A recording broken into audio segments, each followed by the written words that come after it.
8억 5천만 원. 이 가격은 남춘천역 앞 주상복합 아파트의 실제 거래 금액입니다. 43층의 매매 가격이었는데요. 현재 동일평형 43층 매물은 6억 3천만 원에 나와 있습니다.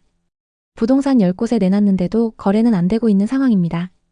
불과 몇 년 전 강원도 중에서도 춘천과 원주는 부동산 투자 지역으로 주목받았습니다.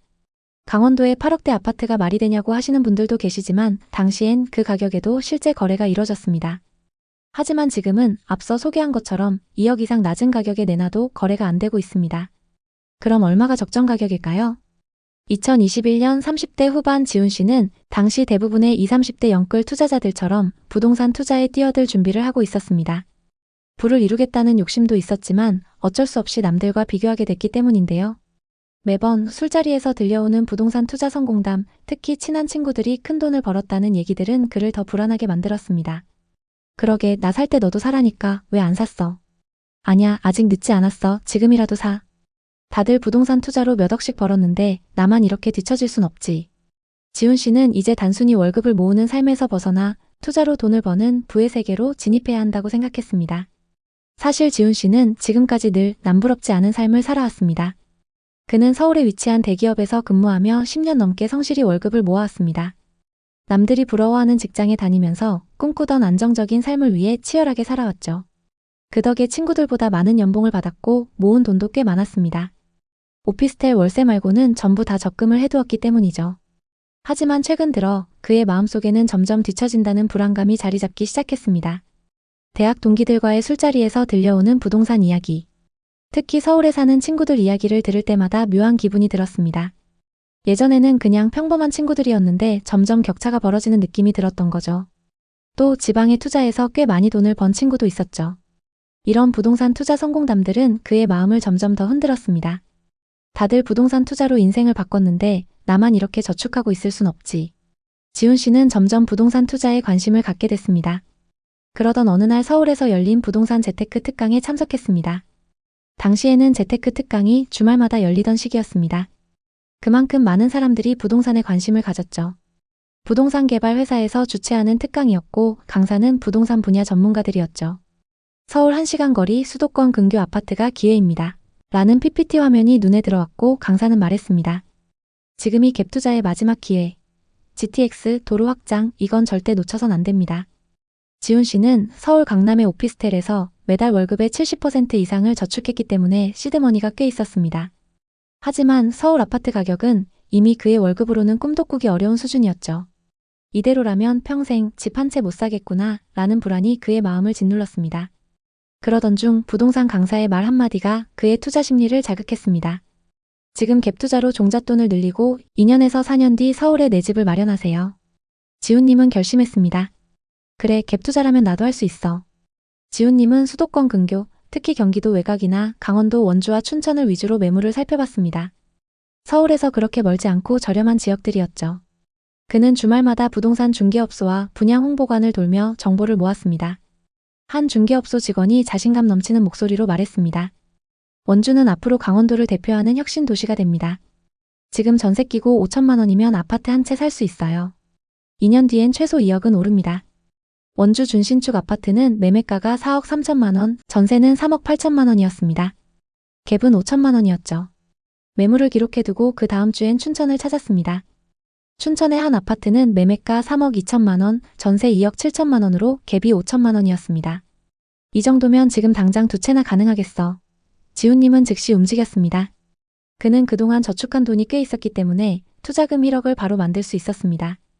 진짜 돈 모아두길 잘했다. 이제 이 돈으로 나도 부동산에 투자해서 돈 좀 벌어보자. 이제 저축은 끝이다.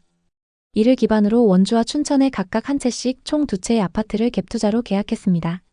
평균 실투자금은 한 채당 5천만 원이고 전세 기간도 각각 2년 조건이었습니다. 계약서를 쓰는 순간 지훈님은 내가 드디어 부동산 투자자가 됐다는 생각에 가슴이 벅찼습니다. 2022년은 지훈님에게 뭐든 잘 되는 해였습니다. 그 시기 강원도 부동산 시장은 가장 핫했고 그의 투자 아파트들은 가격이 치솟았습니다. 원주의 아파트는 5억 7천만 원의 거래가 기록되었고 춘천 아파트도 4억 8천만 원까지 올랐습니다. 1억을 투자해서 1년 만에 2억을 번 셈이었죠. 수익률은 무려 200%였습니다. 지훈님은 매일 부동산 앱에서 시세를 캡처하며 행복했습니다. 그는 친구들과의 술자리에서 이렇게 자랑하곤 했습니다. 개발만 완료되면 이 아파트들 최소 8억은 간다. 내가 계산 다 해봤어. 친구들은 부러워했고 지훈님은 확신에 차 있었습니다. 다음 계획은 이 아파트들로 시세 차익 4억을 만들고 서울 강북에 30평대 아파트를 살 거야. 마치 부동산 고수가 된 것 같은 느낌이었고 심지어 유튜브 채널을 열어 투자 노하우를 공유할까 고민하기도 했습니다. 하지만 어느 순간 금리 인상으로 전세와 매매 금액이 동반 하락하기 시작했습니다. 전세 대신 월세가 늘어났고 그에 따라 지훈님이 계약한 아파트들의 전세 시세도 급락했습니다. 원주 아파트의 전세입자가 전세금 5천만 원을 낮춰달라고 요구했고 춘천 아파트는 새 세입자를 찾는데 2달이 걸렸습니다. 고금리 대출로 5천만 원을 겨우 구해 원주 아파트는 전세 재계약을 진행했지만 춘천 아파트는 공실 위기가 다가왔습니다. 아파트를 담보로 대출을 받으려고 했지만 대출 규제에 막혀 대출이 불가능했습니다. 전세를 월세로 전환하려 했지만 월세 수요도 미미했습니다. 하는 수 없이 매입한 가격에라도 처분하려고 했죠. 하지만 3억 2천만 원에 매수한 아파트 가격은 2억 9천만 원까지 떨어져 있었습니다. 지훈님은 답답한 마음에 부동산에 방문했습니다. 중개사가 말하길. 급매로 내놔도 전화 한 통 오지 않아요. 지금 춘천은 매수자가 거의 없어요. 파시려면 호가를 더 낮춰야 할지도 모릅니다. 이 말에 그는 망연자실했죠. 그동안 저축했던 돈이 모두 날아가는 기분이었습니다. 회사 일이 도저히 손에 잡히지 않았고 스트레스를 풀기 위해 매일 술을 마셨습니다. 그는 밤마다 부동산 앱을 켜고 아파트 시세를 확인하며 불안과 후회에 잠겼습니다. 내가 왜 그때 무리하게 갭 투자를 했을까? 욕심이 화를 부른 건가? 춘천의 구축 아파트는 생각했던 분위기와 완전히 달라져 있었습니다. 거래는 뚝 끊기고 매물은 점점 쌓였죠. 그러던 중 한 부동산에서 2억 8천만 원까지 내리면 바로 계약하겠다는 사람이 있다고 연락이 왔습니다.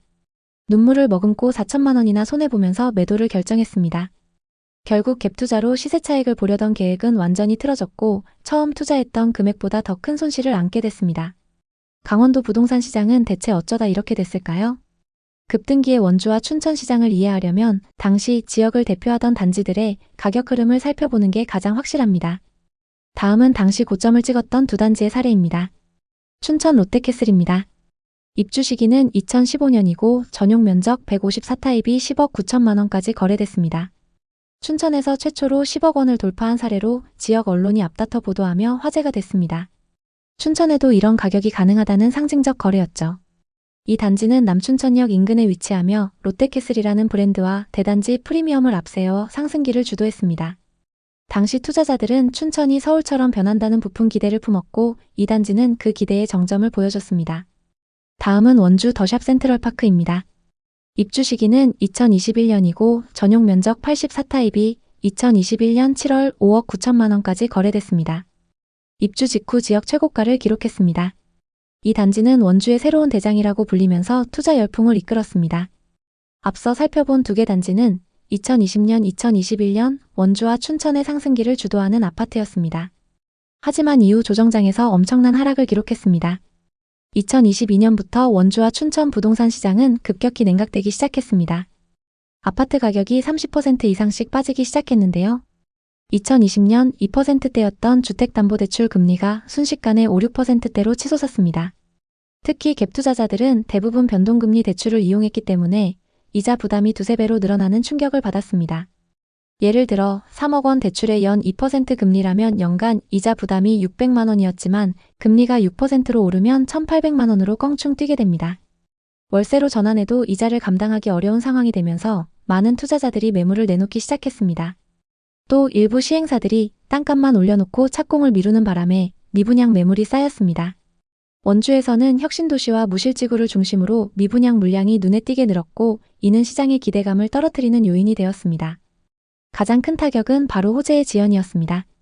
원주와 춘천의 부동산 열풍을 이끌었던 GTX 연장 논의는 정거장 위치와 노선 확정이 늦어졌고 착공 시점은 매년 뒤로 밀렸습니다. 여기에 첨단산업단지 같은 대규모 개발 프로젝트도 지연되면서 기대감이 빠르게 식었습니다. 공공기관 이전, 상업시설 유치, 문화시설 조성 등도 계획 대비 2, 3년씩 늦어졌습니다. 투자자들은 호재 실현이 멀어지자 손실을 감수하며 매물을 내놓았습니다. 2025년 4월 기준 원주와 춘천의 주요 단지들은 고점 대비 30%가량 하락했습니다. 일부 단지는 여전히 지역 내 브랜드와 입지의 힘을 보여주며 하락폭이 상대적으로 작지만 입지가 조금 떨어지는 단지들은 하락 이후 회복이 불가능한 상황입니다. 지금 원주와 춘천의 미분양, 공급 물량, 가격 지수를 한번 살펴보겠습니다. 원주는 2024년 하반기 약 2,000세대였던 미분양 물량이 2025년 1,000세대 미만으로 줄었습니다. 하지만 아직은 평균치보다 많이 쌓여 있습니다. 춘천은 2020년 이후 미분양이 거의 제로에 가까웠지만 최근 소폭 증가했습니다. 공급 물량을 보면 원주는 2025년 입주 예정 물량이 평년 대비 3배에 달합니다. 특히 관설동과 방곡동의 신축 아파트가 대거 들어서면서 가격 하방 압박이 클 수 있습니다. 다만 2026년 이후 공급이 급감할 전망이어서 이 시기를 넘기면 반등 가능성이 있습니다. 춘천에는 2027년, 2028년 공급 공백이 예상됩니다. 이 시기에 준공된 신축 아파트는 희소성 프리미엄을 누릴 가능성이 높습니다. 전세와 매매 지수를 보면 원주는 최근 전세 지수가 반등하며 안정적인 가격대를 형성하고 있습니다. 특히 혁신도시 주변에서 전세 수요가 살아나고 있습니다. 춘천은 전세와 매매 지수가 동반 반등 중입니다. 남춘천역 온이동을 중심으로 수요가 재집중되고 있습니다. 원주와 춘천 부동산에 접근하려는 분들께 실수요자든 투자자든 반드시 점검해야 할 부분을 말씀드리겠습니다. 먼저 입지를 세분화하셔야 합니다. 특히 도심과 역세권에 집중할 때입니다. 수요는 이제 역세권과 도심 중심부로 재집중되고 있습니다. 외곽 지역은 회복 속도가 느릴 가능성이 높습니다.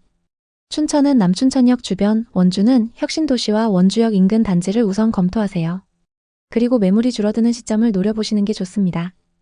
원주에서는 2025년, 2026년 대규모 입주 물량이 잘 소화되는지 지켜보세요. 공급 과잉이 해소된 이유가 매수 타이밍일 가능성이 높습니다. 춘천은 2027년 이후 공급이 없기 때문에 지금부터 차근차근 신축 아파트 급매물 시세를 파악해 보시는 게 좋습니다.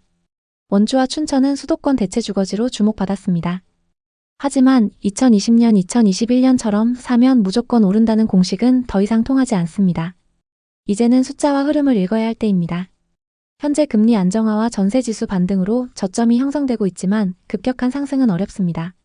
다만 원주는 2026년 이후 공급 해소로 안정화 가능성이 높고 춘천은 2027년 공급 공백 구간에서 신축 프리미엄이 부각될 수 있습니다. 또 GTX 개통 여부가 핵심입니다. 이 호재가 현실화되면 두 도시는 수도권 외곽 도시로서 확실한 입지를 다질 가능성이 큽니다. 투자자든 실수요자든 매수를 고민하신다면 전세가율이 안정적으로 유지되고 있는지 금리 변동 시 대출 이자를 부담할 수 있는 상황인지 정확히 판단해 보셔야 합니다. 강원권 부동산은 이제 호재를 기대하면서 단기간의 수익을 노리기보다는 장기적인 관점으로 충분한 리스크를 고려해야 하는 투자처입니다. 또 원주와 춘천 부동산은 단기적인 호재나 뉴스에 가격이 많이 휘둘리고 있습니다. 이 지역들의 하락 사례는 홍보성 광고와 가짜 뉴스를 구분하고 시장의 흐름을 분석하는 것이 얼마나 중요한지를 보여줍니다. 결론적으로 강원도 원주와 춘천의 부동산 시장은 당분간 하락이나 보합세를 이어갈 가능성이 크기 때문에 시장 변화가 나타나는 시점을 차분히 기다리는 것이 좋을 것 같습니다. 기다리시면서 관심 있는 단지의 시세 변화를 계속 살펴보시는 걸 추천드립니다. 원주와 춘천 부동산에 관심 있는 분들에게 도움이 됐으면 좋겠네요. 앞으로도 강원도를 포함한 부동산 시장의 최신 흐름을 빠르고 정확하게 전달하겠습니다. 오늘 영상이 도움이 되셨다면 구독과 좋아요 부탁드립니다. 여러분의 성공적인 부동산 투자를 항상 응원합니다. 감사합니다.